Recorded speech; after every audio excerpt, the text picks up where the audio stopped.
Se há alguém nos visitando hoje pela primeira vez, que ainda não tenha vindo aqui, eu gostaria que ficasse em pé. Temos alguém? Todos já são de casa ou tem alguém nos visitando pela primeira vez? Está todo mundo de casa, né? Amém. Glória a Deus. Nós vamos meditar por alguns instantes na palavra do Senhor. E como no primeiro domingo é ceia, e a gente tem uma proposta de as crianças no primeiro domingo acompanhar o culto todo com os pais, né? Onde os pais vão conversando e orientando, né? Para que elas possam também crescer sabendo o que é cultuar o Senhor, né? Tá certo? E nós vamos meditar rápido na palavra do Senhor. E o tema da nossa meditação é: qual é o seu ministério? Quando a gente fala qual é o seu ministério, muitas pessoas se assustam, porque no nosso caso, brasileiros, a gente olha logo para Brasília, né? Aqueles palácios, aqueles prédios suntuosos. E então a gente acaba achando que ser ministro é ser aquele que está cheio de regalias, que está cheio de poder, que pode fazer o que bem entende, né? Mas a palavra ministério não tem nada a ver com essas imagens que nós colocamos em nossas mentes devido ao que nós assistimos nos noticiários, né? Não tem nada a ver. Ministério primeiro, há alguns significados que é ministério ser a execução de uma tarefa. Isso é um ministério. Executar uma tarefa é um ministério. Uma obra é uma atividade, é um trabalho, é uma ocupação exercida por alguém, certo? Isso é um ministério. Então isso quer dizer que todos nós já temos um ministério aí. Quando nós passamos a perceber a palavra, tá? Com maior amplitude do significado dela, a gente já começa a entender outras coisas.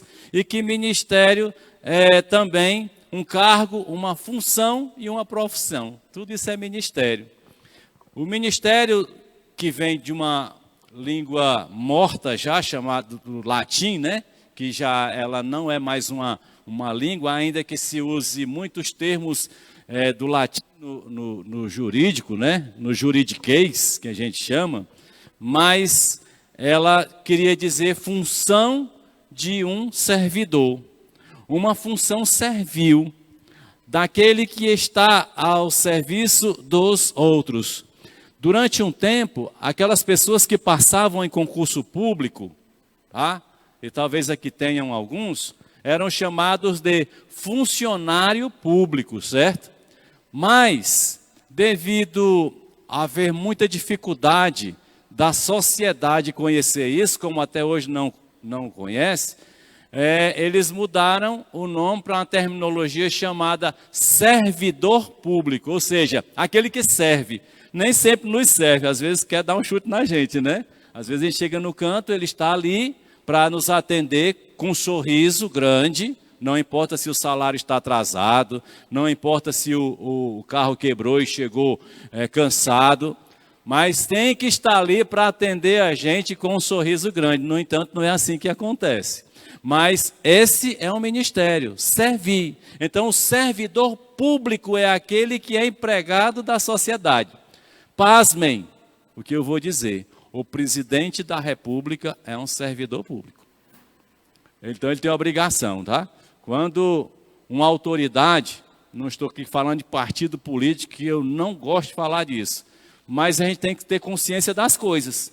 Quando uma autoridade, e vamos a um governador, um presidente, ele inaugura um hospital, inaugura uma usina, uma hidrelétrica, ele não está fazendo nada mais do que a sua obrigação.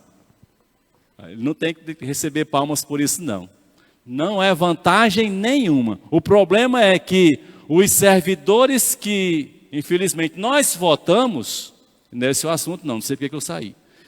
Nós votamos, não têm capacidade de serem honestos, porque a gente também quer receber algo em troca, por isso a gente acaba se bombardeando no futuro, né? Mas a gente tem que aprender que um servidor é aquele que está para nos servir, para resolver a questão que nós estamos colocando, tá? Então isso vem do latim. Mas na igreja, o ministério, e aqui é o que diz respeito a nós, o ministério é o trabalho cristão em si. Uma função, é um grupo, ou em grupo ou individual, tá? Então o ministério é você fazer você desenvolver uma atividade em si, né, um trabalho em si, seja em grupo, seja individual. E ainda que quem esteja exercendo a atividade não esteja exercendo algum dom espiritual, tá? Mas nós vamos entender isso aqui, que a Bíblia ela se encaixa em todos os momentos. Mas ministério é você estar pronto para servir a igreja. Efésios capítulo 4, a partir do verso 2, diz assim: sejam completamente humildes e dóceis, e sejam pacientes, suportando uns aos outros em amor. É o que um servidor deve ser, né? Ou um servo do Senhor. Façam todo o esforço para conservar a unidade do Espírito pelo vínculo da paz. Há um só corpo e um só Espírito, assim como a esperança para a qual vocês foram chamados é uma só. Há um só Senhor, uma só fé, um só batismo. Um só Deus e Pai de todos, que é sobre todos, por meio de todos e em todos. A cada um de nós foi concedida a graça conforme a medida repartida por Cristo. Por isso é que foi dito, quando ele subiu em triunfo às alturas, levou cativo muitos prisioneiros e deu dons aos homens. Que significa? Ele subiu, senão que também descera às profundezas da terra. Aquele que desceu é o mesmo que subiu acima de todos os céus, a fim de encher todas as coisas. E ele continua, depois de toda essa situação, então a palavra de Deus vai dizer que ele designou alguns para apóstolos, outros para profetas, outros para evangelistas e outros para pastores e mestres. Então, a palavra de Deus diz que ele traz esses ministérios aqui. Paulo nos traz essa palavra, certo? E aí continuando, diz, com o fim de preparar os santos para a obra do ministério. Esses eles levantam, tá? De uma forma especial para preparar todo o povo para exercer o seu ministério. É para isso que acontece, né? Até que todos alcancemos a unidade da fé e do conhecimento do Filho de Deus e cheguemos à maturidade, atingindo a medida da plenitude de Cristo. Tá? Então, o texto ele já nos dá a mensagem. Paulo ele tem sido muito claro aqui. E Paulo, nós já conhecemos muito a história de Paulo, que Paulo ele era um judeu, ele tinha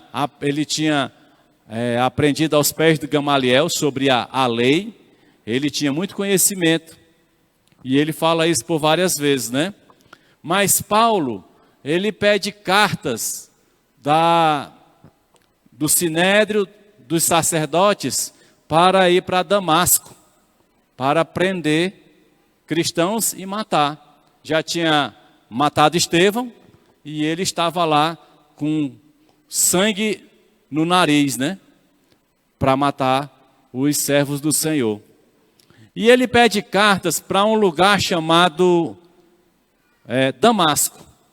Damasco era uma cidade muito importante, tá? Porque Damasco era a capital da Síria. Damasco é aquela cidade onde o servo de Abraão tinha nascido, né? E que ele estava indo em busca da esposa para Isaac. Então ele era de lá, de Damasco. Damasco é a mesma cidade daquela história repetida que a gente tem, de muito conhecimento, da famosa história de Naamã, o leproso, né? Que a gente canta também. Naamã também era desta cidade, que era na Síria. Então note que era uma cidade importante, e Paulo está indo para lá, porque o objetivo dele é barrar que a igreja se multiplique, avance. Que os ministérios que estavam sendo desenvolvidos por aqueles que iam sendo acrescidos à igreja, parasse. Aí ele vai e pede carta para Damasco. Damasco ficava aí em torno de 270 quilômetros de Jerusalém, tá? Mais ou menos umas 60 horas a pé andando, num passo bom, né? E ele, então, ia para Damasco. Observe que a ida dele era para Damasco, mas no meio do caminho, algo sobrenatural acontece. Nenhuma conversão, nem a de Paulo e nem a sua, é algo natural. Porque se for natural, não tem o dedo de Deus. Toda conversão é sobrenatural, porque é a operação do poder de Deus, de uma forma ou de outra, para que a gente seja transformado.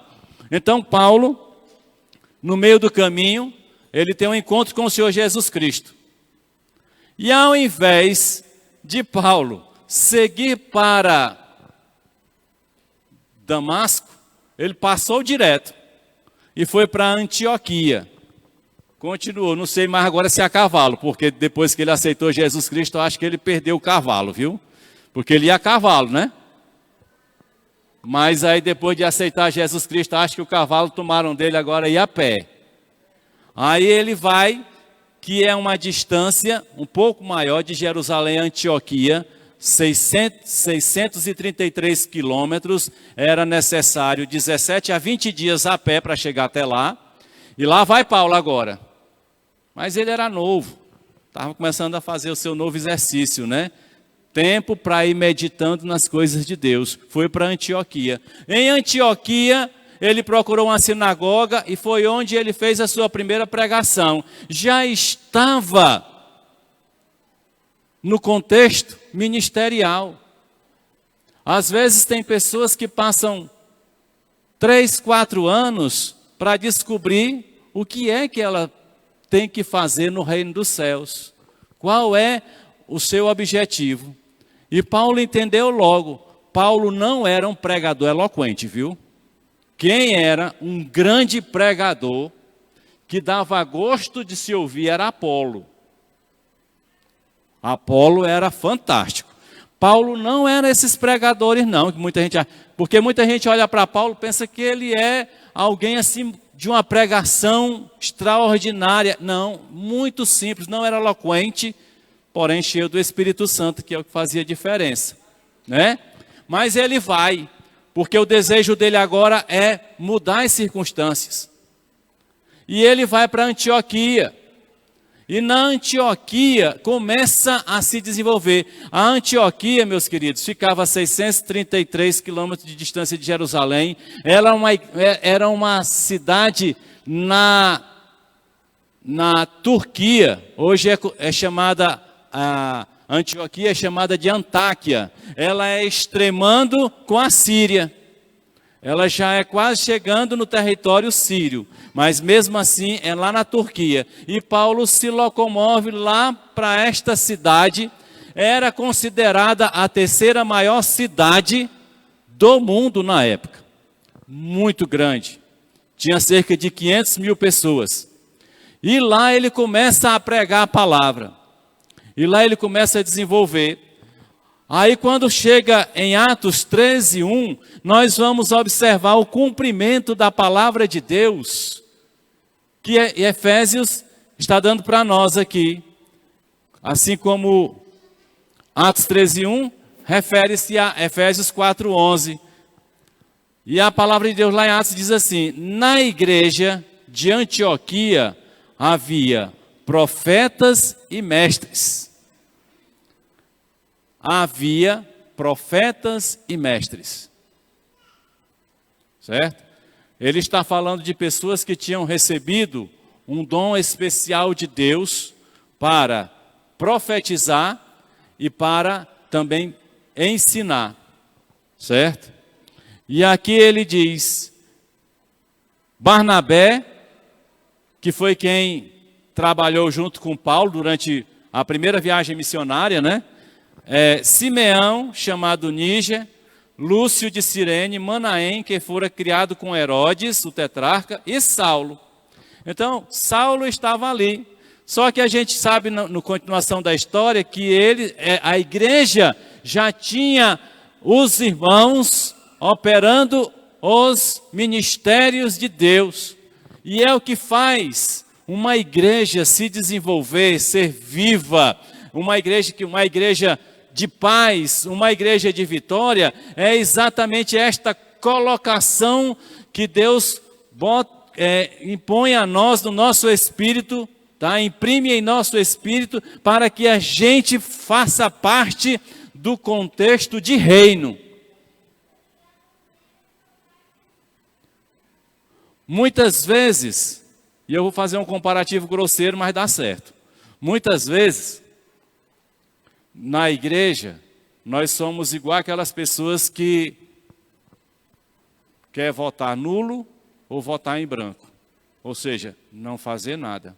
Só por causa de uma imposição legal de estar lá. Muitas vezes na igreja nós estamos, não, estou lá só para estar lá, não me chamo para nada. Mas não é isso que Deus fez com você, não. No dia que Deus salvou você, deu um novo espírito, você foi chamado para ser ministro dele. Você está chamado a partir do momento em que tem um encontro com Jesus Cristo. Você pode se esconder, pode enterrar seus dons e talentos, mas você se sente mal, você se sente vazio. Então essa era a situação da cidade onde Paulo chegou e se tornou a principal cidade cristã naquela época. Não foi Jerusalém, não. Apesar de Jerusalém ser o berço do cristianismo, porque Jesus Cristo nasceu na região de Israel, né, da Judéia, em Belém. Mas note que foi Antioquia que começou o movimento. Havia sim, claro, movimento lá em Jerusalém, havia apóstolos, haviam pastores, haviam profetas, mas numa cidade de gentio, de pessoas que não tinham menor conhecimento de Jesus Cristo, quando chega a palavra de Deus, a igreja cresce, e a palavra de Deus diz que eles estavam orando e jejuando, e já estava enviando em viagem missionária, para estar estabelecendo o reino de Deus. Foi isso que aconteceu, né? Mas Deus distribuiu ministérios para nós. E só você e ele sabem qual é o seu ministério. Ah, mas eu não sei qual é o meu ministério. Então, joelho no chão e fala com o Espírito Santo que ele vai te dizer bem direitinho. Porque todos nós temos. E assim como Deus distribui ministérios, Ele também capacita com dons. São dons variados. Mas se eu olho para mim e faço uma reflexão da minha vida, e não consigo confrontar o que eu estou fazendo com o que a Bíblia está dizendo, tem algo errado que eu preciso corrigir. Não é sair da igreja, não é desanimar, não é fugir. É corrigir e seguir em frente. Porque Deus não quer deixar ninguém no meio do caminho. Deus não abre mão dos que são seus. Mas muitas vezes nós desistimos por conta própria. Porque Ele não vai obrigar ninguém a ir com Ele. Então note que Romanos 12, 4 a 8, ele começa a trazer uma quantidade de capacitações que Deus vai distribuindo. E Romanos 12, 4 diz assim: assim como cada um de nós tem um corpo com muitos membros, e esses membros não exercem todos a mesma função, assim também em Cristo nós, que somos muitos, formamos um corpo. somos muitos aqui, formamos um corpo. E cada membro está ligado a todos os outros. E quando uma pessoa, e eu estou falando do corpo aqui, porque o corpo de Cristo ele é na terra. Mas quando eu falo do corpo de Cristo aqui, aqui é um corpo de Cristo também, tá? Local. E quando uma pessoa sofre, os outros sofrem. Eu lhe garanto que quando você está mal, a igreja fica triste. Quando você cai, a igreja fica triste. Eu lhe garanto, certo? Porque é um corpo. Uma unha do dedo mindinho do pé cravada, ela incomoda todo o corpo, porque não está funcionando direito, né? Aí ele continua, assim também em Cristo, nós que somos muitos, formamos um corpo, e cada membro está ligado a todos os outros. Temos diferentes dons, de acordo com a graça que nos foi dada. Se alguém tem um dom de profetizar, use-o na proporção da sua fé. Há quem diga que profetizar é a proclamação da palavra. Não discordo, mas eu quero ir um pouco mais distante.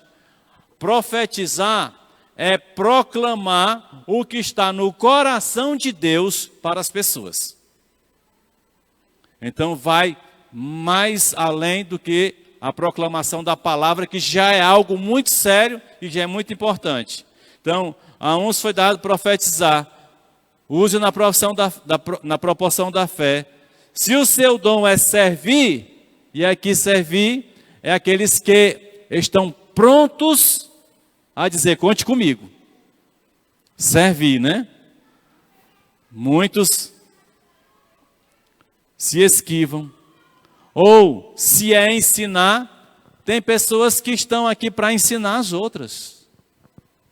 Em todo lugar é assim. São os mestres, são os professores, né? Ensine. Se é da olha, na igreja tem pessoa que tem uma função muito especial. Eu queria encontrar aqui na nossa alguns desses, que são aqueles que dão ânimo numa época dessa difícil, né? Numa época de pandemia, numa época de inflação, numa época de desemprego, numa época de enfermidade. Então nós precisamos mais do que nunca de pessoas para dar ânimo, ou seja, para encorajar. É mais fácil a gente encontrar quem nos desencoraja, né?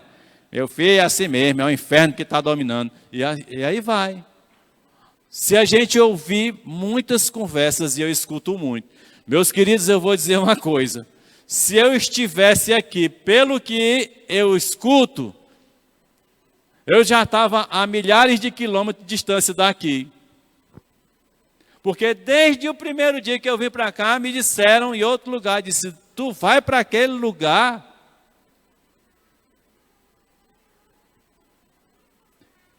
Não é isso que nós estamos precisando. Mas quando Deus chamar para você e disser assim, eu vou lhe levar lá para o Afeganistão, ninguém vai dizer, não vá porque você vai morrer lá. Não, eu digo, vá na fé do Senhor, eu ainda vou ficar orando por você aqui. Você vai voltar e vai fazer a sua obra. É porque nós precisamos entender que nós temos que encorajar. Não é encorajar uma pessoa a pular de um prédio, ou encorajar alguém a se divorciar. Isso aí Deus não está precisando. Esse dom aí está sendo utilizado pelo capeta, né? Pelo inimigo.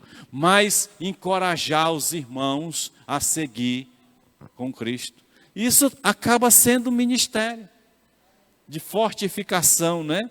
Então dá ânimo, que assim faça. Tem uns que é de contribuir, tem um dom de contribuir, de mexer na carteira, de estar ali, colocar o dinheiro, certo? Eu queria um pouco mais desse dom, porque geralmente quem contribui, a carteira enche, viu?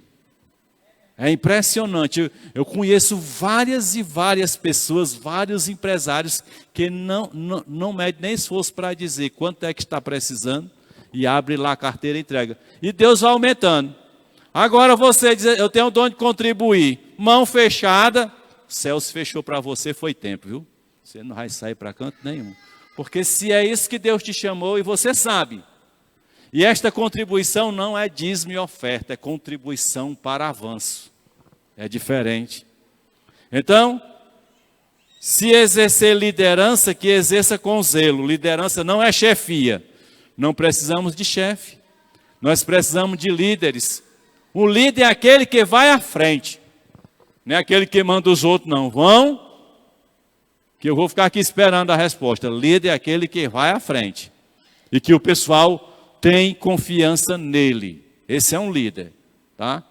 Líder não é aquele que o pessoal só lenha, não. Líder é aquele que ele vai à frente e todos confiam nele. Certo? E se é mostrar misericórdia, que faça com alegria. O que é misericórdia? Ver alguém passando necessidade, você vai mover os céus e a terra para ajudar aquela pessoa. E onde é que estão esses dons na casa do Senhor, né? Pois é para estar, gente. É para estar funcionando entre nós. Não para que eu apareça. Não para que você apareça. Não para que bata uma selfie.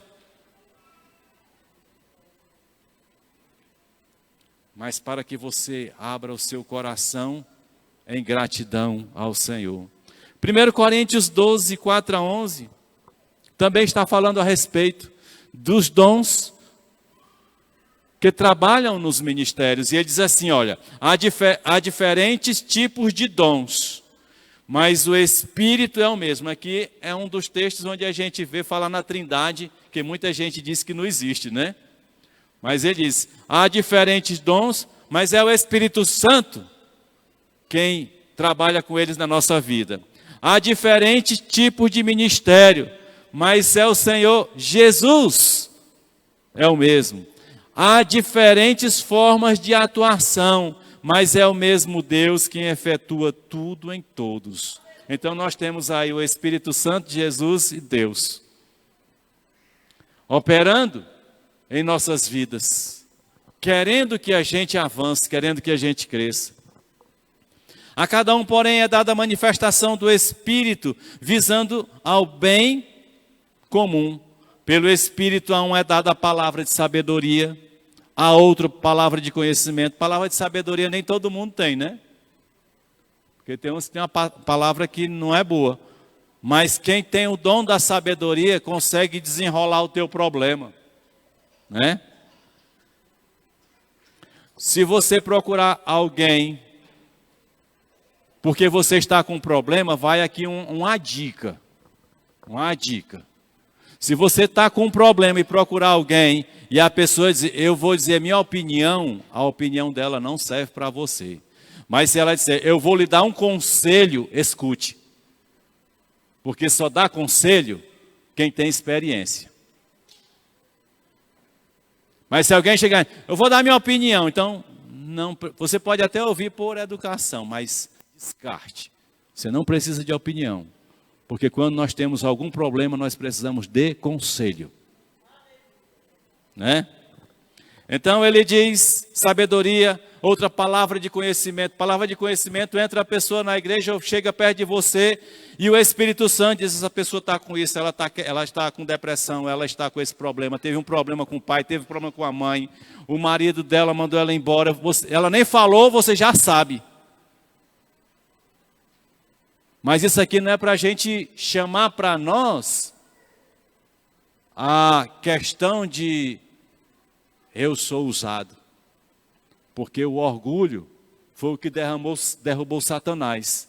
E o orgulho é o que pode nos derrubar se a gente estiver sendo usado por Deus e achar que somos indispensáveis ou é que somos aquele que faz a coisa acontecer. Então ele diz aí a palavra de conhecimento, fé, que não é uma fé normal, não é uma fé de se converter, de aceitar a palavra de Deus, de aceitar Jesus Cristo, o plano de Deus da salvação da gente. Mas essa fé é aquela que vai além da capacidade de que você tem enxergando coisas onde ninguém vê. E diz, vai ser assim. É fé.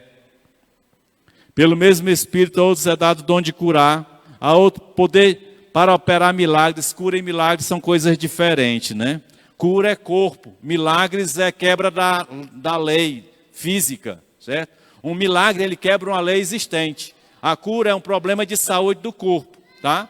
Agora, se uma pessoa nasceu sem olho, você ora e ela aparece olho, aí é um milagre, porque quebrou uma lei natural, porque não dá para aparecer olho do nada. Né?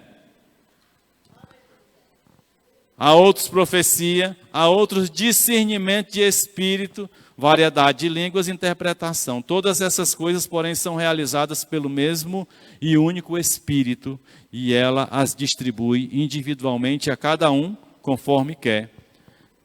E ele continua falando mais em 1 Coríntios 12, lá no 28, ele diz assim: na igreja, Deus estabeleceu primeiramente apóstolos, segundo lugar profetas, terceiro mestres, depois os que realizam milagres, os que têm dom de curar, os que têm o dom de prestar ajuda, socorro, né? Ou misericórdia, aos que têm dom de administração, de liderança e aos que falam diversas línguas. Então Deus coloca tudo a nosso favor, para que a gente avance, para que a gente não se ache, mas para que a gente veja, mas para que a gente participe. Aí, seguindo para finalizar, você tem um ministério. Coloque-se diante do Senhor, porque só exercendo o que o Senhor colocou para nós, é que nós nos sentiremos justificados e plenos com Ele. Fora isso, nos sentimos vazios, impotentes, incapazes, né? Então sejam ousados e perseverantes, né? 1 Coríntios 15, 58. Portanto, meus amados irmãos, mantenham-se firmes e que nada os abale. Sejam sempre dedicados à obra do Senhor, pois vocês sabem que no Senhor o trabalho de vocês não será inútil, ou não será em vão, ou não será vão. Então faça, ainda que você não esteja vendo resultados, ainda que você não esteja colhendo frutos, mas não é inútil o que você está fazendo, porque você está fazendo para o Senhor. João 12, 26 diz algo muito importante. Se apegue ao texto da palavra de Deus, se apegue ao ensinamento da Bíblia e coloque na sua vida, porque João 12, 26 diz assim: quem me serve precisa seguir-me. Não adianta você dizer que serve a Jesus Cristo, serve a Deus e não o segue. Precisa seguir. E onde estou, o meu servo também estará. Mas olha o que ele diz no final: aquele que me serve, meu Pai o honrará. Aí eu pergunto e vocês não precisam responder. De quem é que vocês acham melhor receber honra? De Deus ou das pessoas que estão ao seu lado? Né? Muitas vezes, nós queremos respostas das pessoas daquilo que a gente está fazendo. Nós queremos que tenha um chamado feedback. Eu fiz, mas não vi, ninguém disse nada. Vou fazer mais não. Quem foi que disse que não é para fazer? Porque a palavra de Deus é que diz assim: aquele que me serve, meu Pai o honrará. Então faça e Deus vai te honrar. Siga com Jesus Cristo, por onde quer que você esteja. Para finalizar, Hebreus 6, 10 a 12. Deus não é injusto. Coloquem isso na cabeça de vocês, viu? Deus não é injusto. Ele não se esquecerá do trabalho de vocês e do amor que demonstram por Ele, pois ajudaram os santos e continuam a ajudá-los. Então Deus não é injusto. Ele não esquece do que a gente está fazendo.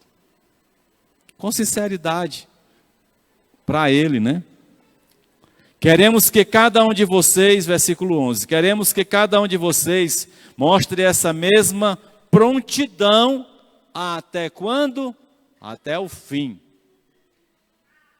Até o fim da sua vida, viu? Essa história de dizer, combati o bom combate, acabei a carreira e guardei a fé, não é aposentadoria não, é porque Paulo estava sendo levado para ser decapitado. Então, se você abre a boca para dizer, depois de 10, 15, 20, 30 anos, combati o bom combate, combati o bom combate, acabei a carreira e guardei a fé, saiba de uma coisa, é hora de você ser chamado, porque não adianta, você não tem mais o que fazer aqui. Quem tem Jesus Cristo na sua vida, sempre vai ter o que fazer aqui na terra, até o seu último fôlego aqui. Não tem como a gente pensar diferente. Então ele diz, queremos que cada um de vocês mostre essa mesma prontidão até o fim, para que tenham a plena certeza da esperança, de modo que vocês não se tornem negligentes, mas imitem aqueles que, por meio da fé e da paciência, recebem a herança prometida. Porque há uma herança para você prometida, tá? Não é discurso de coaching, não. Não é discurso aqui para querer massagear vocês, não. Mas aqueles que estão na presença do Senhor, fazendo o que Ele quer, vai receber a herança prometida. Muitas vezes a gente confunde as coisas. Tem gente que acha que agradar a Deus é ler a Bíblia toda de joelho, ou ler a Bíblia toda, ou ler o Novo Testamento. Ler a Bíblia é importantíssimo. Tem outros que dizem que agradar a Deus é orar, orar de madrugada, orar de tarde, orar de noite, orar toda hora. Né? Tem outros que acham que agradar a Deus é evangelizar, está agradando a Deus. Meus queridos, só tem uma coisa que nós fazemos que agrada a Deus. Só tem uma. Escreve lá na porta da tua casa. Só tem uma coisa que agrada a Deus. Sabe o que é? Obediência. É só do que Deus se agrada, viu? Obediência. O resto vem, porque se a gente obedece a Ele, né? Não confundam obedecer a Deus, por intermédio da sua palavra, como obedecer líderes fielmente, né? Tem que você tem que me obedecer. Diga, eu não. Eu obedecia meu pai, até ele ir embora e minha mãe. Agora não obedeço mais a ninguém, não. Obedeço, né? Porque nós temos que obedecer às autoridades, mas nos limites da lei. Ninguém pode chegar para mim e dizer que eu tenho que fazer alguma coisa ali sem estar na lei. Que eu só faço se estiver na lei. Porque tem que ser nos limites da lei, né? Então a gente faz, é nessa obediência. O sinal está fechado, a gente tem que parar. Mas a coisa que nós precisamos fazer para agradar a Deus é obediência. E o resto é só consequência. Que devemos fazer? Ah, não vou mais ler a Bíblia, não vou mais orar. Não vá nessa onda não, porque a Bíblia está dizendo que é para fortalecimento e para alcance de vitória. Para resultados. Mas para agradar a Deus, obediência. Amém?